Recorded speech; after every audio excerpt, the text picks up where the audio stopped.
hari ini Bro Rafli, modal dasar Anies itu kaptif, Ya. 29%. Captive itu 29% ya? Kaptif 29%. Ya. Lembaga survei manapun yang mensurvei Anies menempatkan dia 17%, Ya. itu adalah tidak valid.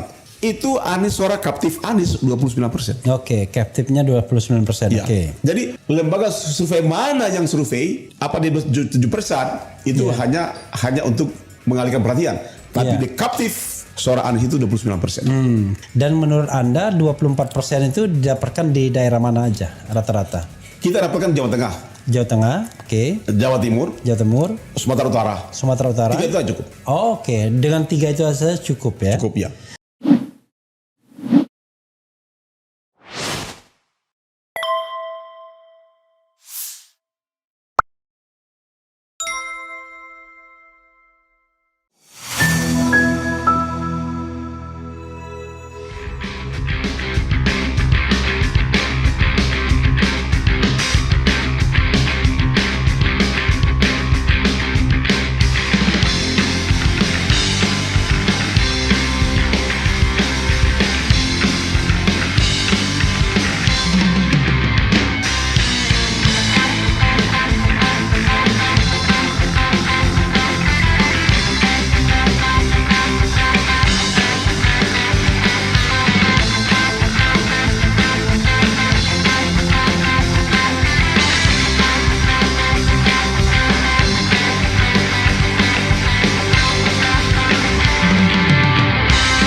Bro Rafli ya. Ya. Beberapa waktu lalu Rocky itu membuat pernyataan, Rocky Gerung. Oke. bahwa Anies itu memiliki pengetahuan atau kemampuan lebih dalam hal security global. Oke. Global security. Global security. Oke. Tapi dengan keluarnya AHY, Ya. itu dianggap akan mempengaruhi kinerja dia di bidang global security. Oke. Kan? Oke. Menurut saya ini adalah hanya sekedar menghibur pihak Demokrat gitu kan. Oke. Kan? Tapi sesungguhnya apa yang disampaikan Rocky itu mengakui ya secara substantif implisit bahwa Anies itu memiliki pengetahuan di dalam global security karena tesis dia di P3 adalah public policy. Kebijakan publik. Kebijakan publik khususnya untuk di bagian security global security. Nah, oleh karena itu Anies secara politik harus dipandang sebagai orang yang memiliki kemampuan lebih dalam mengaktualisasikan global security. Kan? Anies paham benar bagaimana mempertemukan jalur Laut Cina Selatan. Dampak daripada obor One Belt One Road. Ini adalah kan menyangkut global security dan juga menyangkut public policy, kebijakan publik. Kan? Kebijakan publik itu tentu adalah memiliki implikasi terhadap global security. Kan? Nah, Anies memiliki pengetahuan itu terlebih. Jadi Anies kalau jadi presiden, terpilih menjadi presiden bagi Indonesia dan Imin Muhaimin Iskandar, maka tidak ada lagi pengambil alihan atau penggusuran kampung-kampung tua demi investasi. Karena itu adalah mempengaruhi security global, bos. Global security ya. Ya kan? Karena itu kan rempang hari ini untuk investasi misalnya, itu kan ke public policy kan, kebijakan publik kan. Itu dengan investasi kan.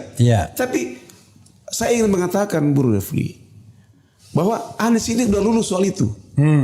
Dia tidak, Anda bisa bayangkan ketika kampung akuarium digusur, dia bangun kembali. Itu adalah kebijakan publik polisi dia.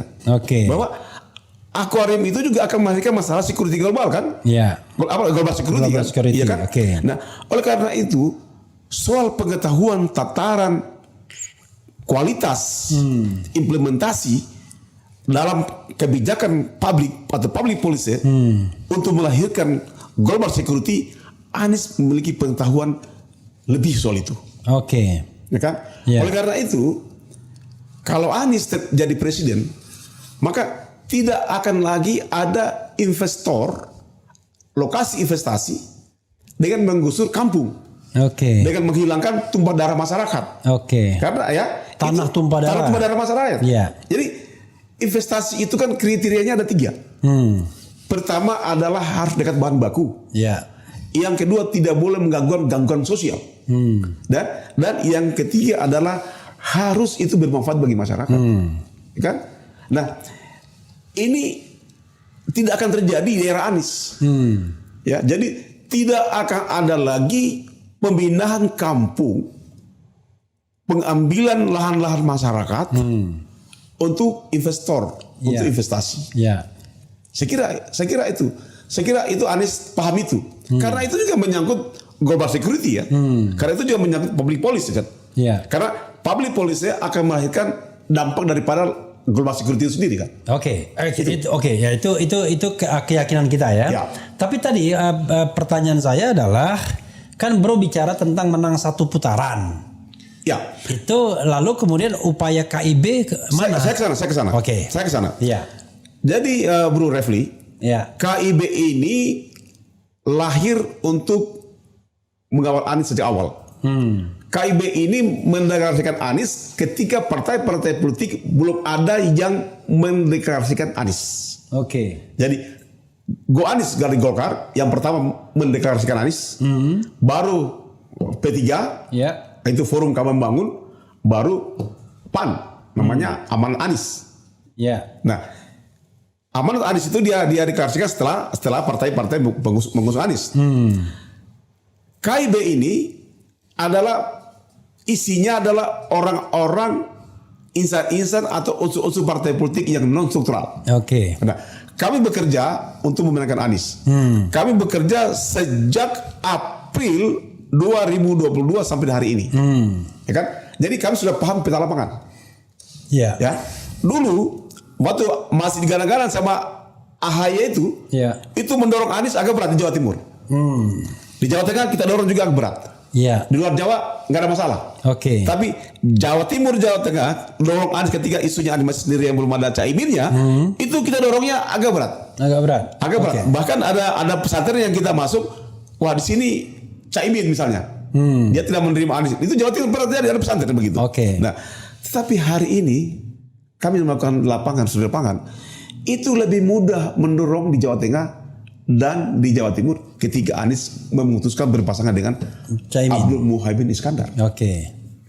Itu sekarang dorongannya. Nah, hari ini Bro Rafli, modal dasar Anies itu kaptif. Ini kaptif 29%. Kaptif itu 29% ya? Kaptif 29%. Apapun hasil survei, lembaga survei manapun yang mensurvei Anies menempatkan 17%, itu adalah tidak valid. Angka 29% itu dari mana, Bro? Dari Anies sendiri itu adalah 17%. Ditambah dengan partai-partai yang mendukungnya. Kan? Anies sendiri 17%. Itu maksudnya itu data itu dari mana? Itu data yang kita ambil dari hasil survei sebagai survei yang real ya. Ya, tapi juga KIB juga melaksanakan juga itu gitu. Ya kan? Melaksanakan juga. Jadi itu Anies suara kaptif Anies 29%. Kaptifnya 29%. Jadi lembaga survei mana yang survei apa di 7% itu hanya untuk mengalihkan perhatian. Tapi the captive suara Anies itu 29%. Oke. Nah, untuk mencapai satu putaran kan berarti kita tinggal hanya cari 24% kan? Kan 50% plus 1. Iya. Iya. Kan? Berarti kan saya harus mencari 24% lagi. Iya. Iya kan? Enggak dong. 22. 20%. Iya, artinya safety-nya 23% lah, 24%. Safety-nya 22%. Iya. Tapi untuk keamanannya saya cari 24%. Oke. Iya kan? Mana ada 29 miss kan? Iya. Jadi 29 captive ditambah dengan 22%. Iya. Berarti 50%. 51. Iya. Berarti one round. Iya. One ticket. Iya. One round. Iya. Kan? Satu putaran. Jadi one round sudah. Oke. Terus KIB sekarang fokus pada ini. Mengapa? Kita ngapain mengeluarkan tenaga, mengeluarkan pikiran, ya kan? Mengeluarkan resource yang begitu banyak, tapi kita harus 2 putaran. Toh ongkosnya dan capeknya sama. Iya. Ya kan? Jadi aktivitas kerja 1 putaran dengan 2 putaran sama. Makanya KIB adalah mengatakan pagi-pagi kita berfokus sampai 1 putaran. Dan insya Allah ini bisa. Kenapa? 1 putaran itu adalah untuk menghemat dana publik.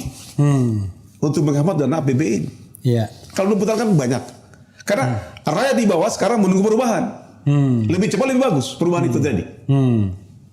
Kan? Nah ini yang harus karena kalau 2 putaran itu berarti kelamaan.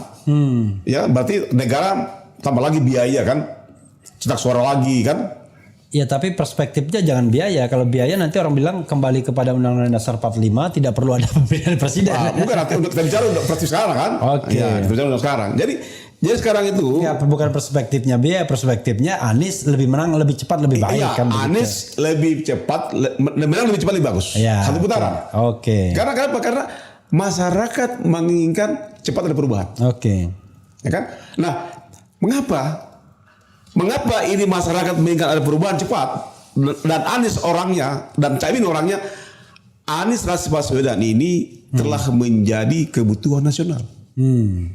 Jadi masyarakat memilih Anies ini tidak hanya jadi presiden, tapi juga untuk memenuhi hajat hidup mereka untuk nasional.